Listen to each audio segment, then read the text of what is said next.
ഇപ്പൊ ചോറൊക്കെ ഒഴിവാക്കിയിട്ട് ചപ്പാത്തി ആക്കിയോ? എല്ലാരും പറയുന്നുണ്ട് ചോറിന് പകരം ചപ്പാത്തി കഴിച്ചാൽ തടി കുറയുന്നത്.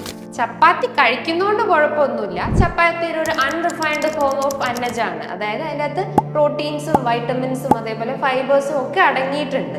അപ്പോൾ നിങ്ങൾ ഡയറ്റ് എടുക്കുന്നതിൻ്റെ ഭാഗമായിട്ട് അല്ലെങ്കിൽ തടി കുറയ്ക്കുന്നതിൻ്റെ ഭാഗമായിട്ട് നിങ്ങൾ ഫോക്കസ് ചെയ്യേണ്ട കാര്യങ്ങൾ എന്ന് പറയുമ്പോൾ ഒരു അൺറിഫൈൻഡ് ആയിട്ടുള്ള കാർബോഹൈഡ്രേറ്റ്സ് എടുക്കാൻ ശ്രമിക്കാം. അപ്പോൾ അൺറിഫൈൻഡ് എന്ന് പറയുമ്പോൾ എന്തൊക്കെയാണ്? ബ്രൗൺ റൈസ്, അതായത് മട്ട അരി അല്ലെങ്കിൽ ചാമ അരി പോലത്തെ തവിടുള്ള അരികൾ എടുക്കാൻ ശ്രമിക്കുക. അതേപോലെ തന്നെ നിങ്ങൾക്ക് വെജിറ്റബിൾസിൻ്റെ അകത്ത് ഫൈബർ കണ്ടന്റ് കൂടുതലായിട്ടുള്ള ഭക്ഷണങ്ങൾ എടുക്കാൻ ശ്രമിക്കുക. അതേപോലെ വൈറ്റ് ഓട്സ്, പപ്പായ, ഓറഞ്ച്, മൊസമ്പി, ഇതിനകത്തൊക്കെ ഫൈബർ കണ്ടന്റ് കൂടുതലാണ്. അപ്പോൾ എന്തെങ്കിലും കൊഴുപ്പ് കൂടിക്കിടക്കുന്ന പ്രശ്നങ്ങളൊക്കെ ഉണ്ടെങ്കിൽ അതിനെ റെഡ്യൂസ് ചെയ്യാൻ സഹായിക്കുന്നതാണ് ഇത്തരം അൺറിഫൈൻഡ് ആയിട്ടുള്ള കാർബോഹൈഡ്രേറ്റ്സ്.